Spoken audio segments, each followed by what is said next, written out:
أعوذ بالله من الشيطان الرجيم. بسم الله الرحمن الرحيم. الحمد لله رب العالمين. والصلاة والسلام على سيدنا محمد وعلى آله وصحبه أجمعين. سبحانك لا علم لنا إلا ما علمتنا إنك أنت العليم الحكيم. رب اشرح لي صدري ويسر لي أمري واحلل من لساني يفقهوا قولي. Allahumma aftah lana hikmataka wa anshur alaina min khazaini rahmatika ya arhamar rahimin. Tafsir Al-Quran Ahmad Sahaji bin Muhammad Surah Al-Baqarah ayat 238 hingga 239. Kewajipan mendirikan solat walaupun dalam keadaan takut.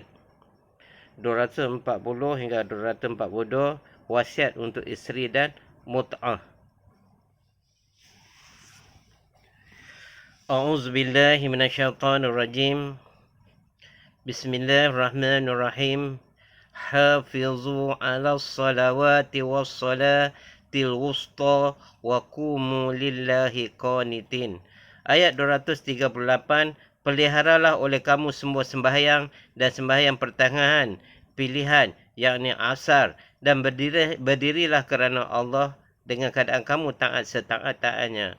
Huraiannya, Allah menyuruh umat Islam memelihara kewajipan sembahyang fardu yang 5 waktu dan sembahyang wusta, pertengahan atau pilihan, iaitu menyuruh mengerjakannya dan mengekalkannya ditunaikan di dalam masa dan waktu yang tertentu. Allah tidak menentukan dengan setepat-tepatnya atau menerangkan sembahyang itu satu persatu dengan jelas. Bilakah waktunya, berapakah rakaatnya, bagaimanakah rukun dan syaratnya, sah dan batalnya, dan lain-lain perkara yang berhubungan dengan perkara mendirikan sembahyang. Kerana Rasulnya Muhammad SAW telah menunjukkan cara melakukan sembahyang itu. Maka bagi umat Islam, hendaklah mencontohi dan mengikut Nabi SAW telah bersabda,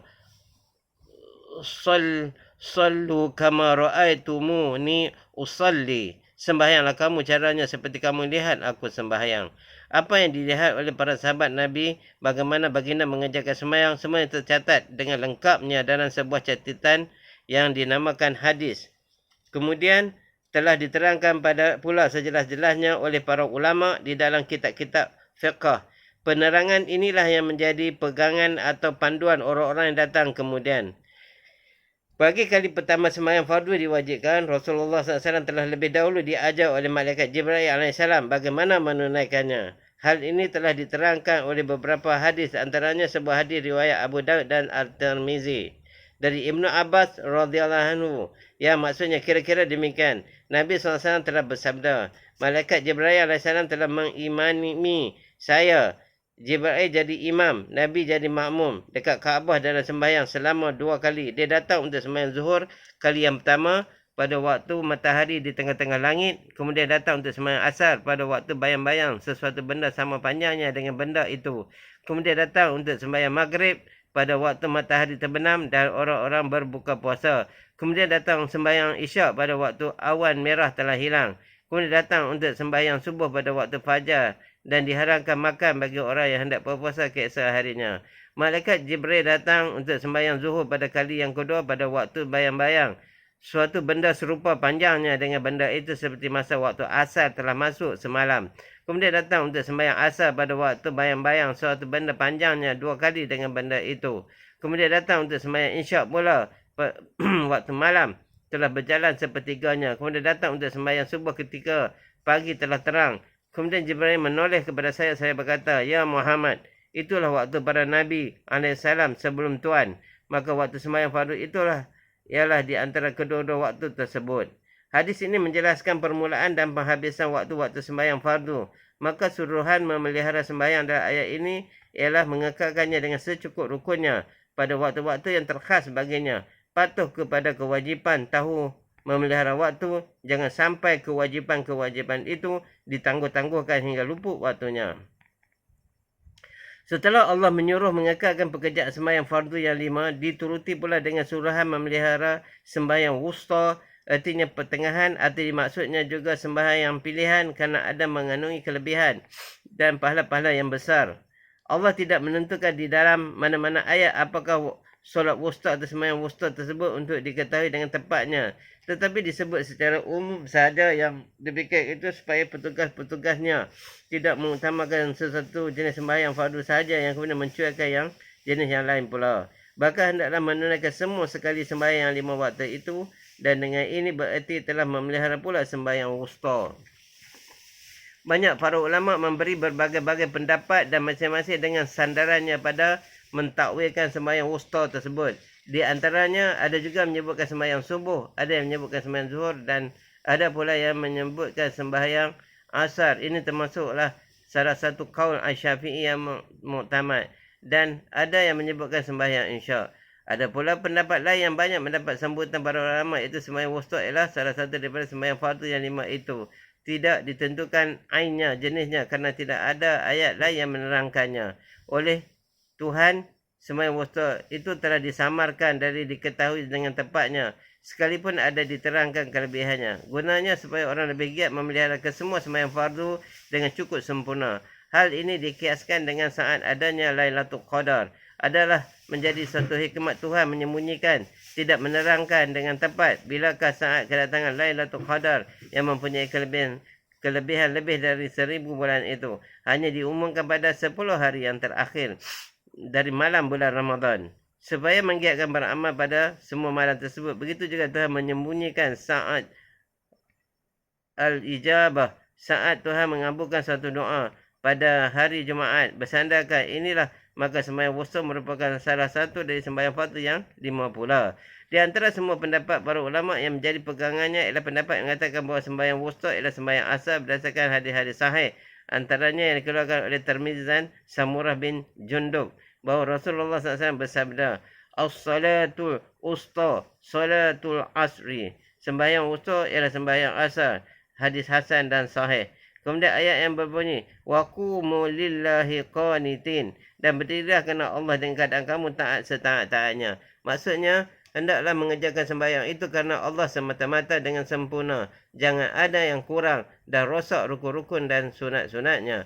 Taat di sini ialah ingat dan memohon kepada Allah, atau dimaksudkan juga membaca doa kunut waktu sembahyang subuh dan sembahyang witir, atau jangan bercakap-cakap dalam sembahyang, atau hendaklah lama-lama berdiri, rukuk dan sujudnya, atau memelihara pemandangan mata bersembunyi-sembunyi, tunduk, khusyuk dan merupakan segala sesuatu yang berada di sekelilingnya.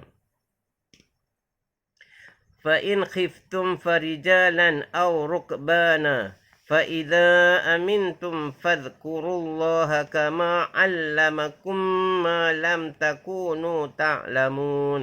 Ayat 239, jika kamu takut maka bolehlah sembahyang berjalan kaki atau berkenderaan menunggang. Apabila kamu aman sentosa maka sebutlah Tuhan Allah, ingat kepadanya sebagaimana ia telah mengajarkan kamu akan apa-apa yang tidak kamu ketahui.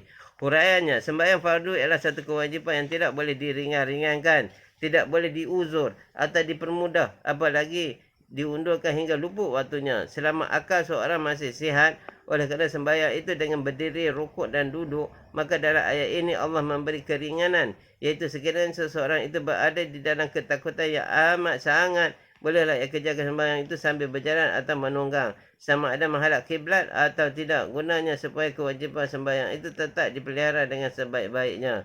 Dengan adanya keringanan dan kemudahan seperti ini, tiadalah sesuatu keuzuran boleh dijadikan alasan untuk menangguh-nangguhkan sembahyang. Jika masih ditangguhkan juga hingga luput waktunya, bermakna menyengaja mengadakan pelanggaran terhadap agama. Maksud ketakutan di sini adalah pada masa pelarian, takut diburu musuh atau diburu binatang buas atau sedang bertempur di dalam peperangan. Adapun cara bagaimana sembahyang dalam keadaan ketakutan itu ada dibentangkan dengan jelasnya di dalam kitab-kitab fiqh. Tetapi jika telah berada di dalam keadaan aman kembali atau tidak berada dalam ketakutan lagi, maka sembahyanglah seperti biasa. Sebutlah dan ingatlah kembali kepada Allah sebagaimana Dia telah mengajarkan kepada kamu akan apa-apa yang tiada kamu ketahui. Yang ini mengisyaratkan bahawa Allah mengurniakan kita nikmat ilmu pengetahuan. Kalaulah tidak, dengan adanya hidayat dan tunjuk ajarnya, tiadalah dapat kita mengetahui sesuatu, maka kepadanya lah terserah segala puji. والذين يتوفون منكم ويذرون أزواجا وصية لأزواجهم متاعا إلى الحول غير إخراج فإن خرجن فلا جناح عليكم فيما فعلنا في أنفسهن من معروف والله عزيز حكيم. Ayat 240. Orang yang mati di antara kamu sedang mereka meninggalkan janda, bolehlah ia berwasiat menguntukkan jandanya kegembiraan sagu hati berupa nafkah, pakaian dan tempat tinggal selama setahun dengan tidak dikeluarkan dari rumahnya. Tetapi jika perempuan itu keluar, tiadalah kamu berdosa tentang apa-apa yang dilakukan oleh perempuan itu ke atas dirinya dengan cara yang patut. Allah Maha Gagah lagi bijaksana. Huraiannya, ayat ini mula diturunkan kerana adanya satu peristiwa, iaitu ada seorang lelaki bernama Hakim bin Haris telah meninggalkan negerinya, iaitu Taif menuju ke Madinah. Dia ada membawa bersamanya 2 orang ibu bapa, seorang isteri dan beberapa orang anak. Kemudian orang itu meninggal dunia yang beritanya terus sampai kepada Nabi SAW.